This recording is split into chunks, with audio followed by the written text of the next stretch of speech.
Carpenter, who caught the virus, has died. She was part of a family of leaders in the hearing impaired community. As our Mark Carpenter reports, you might recognize her. Mark? Thank you, Kiahi. In the last 10 months, you have more than likely seen Patty Sakal signing in COVID press conferences for the governor and mayor. She's been hailed as a public servant and a critical voice for Hawaii's hearing impaired. Sometimes in life, your career finds you. You don't necessarily choose it. And that was so much so for Patty. She found a niche for herself. She was trusted by the deaf community because she grew up in it. Patty Sakal, whose parents were deaf, dedicated her life to helping the hearing impaired. One of the founders of the Georgia Morikawa Center, a nonprofit organization named in honor of her mother and built to serve the deaf community.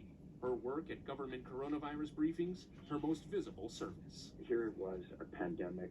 It was not safe to go out, yet she went out and she helped do a job that was critical to people who needed this information.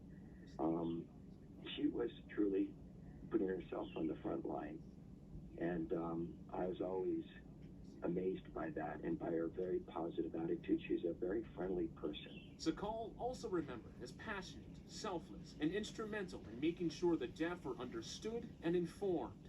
Christine Pagano among those Sakal helped. If the deaf person needed her or needed help communicating with families, Patty was right there, always there.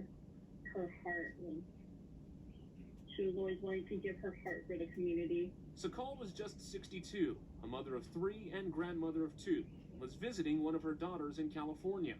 In her pre-test to return to the islands, she tested positive.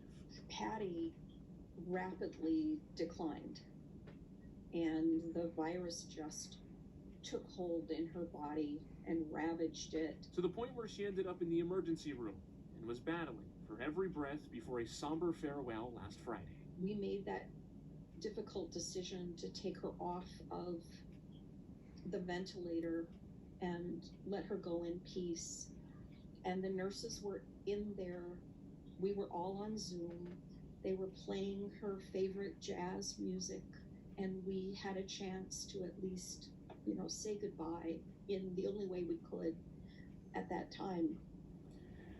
In a statement, Governor David Ige sent his condolences to her family and thanked her for her service. He said she was, quote, committed to helping state and county government get important information out to our deaf community during times of crisis.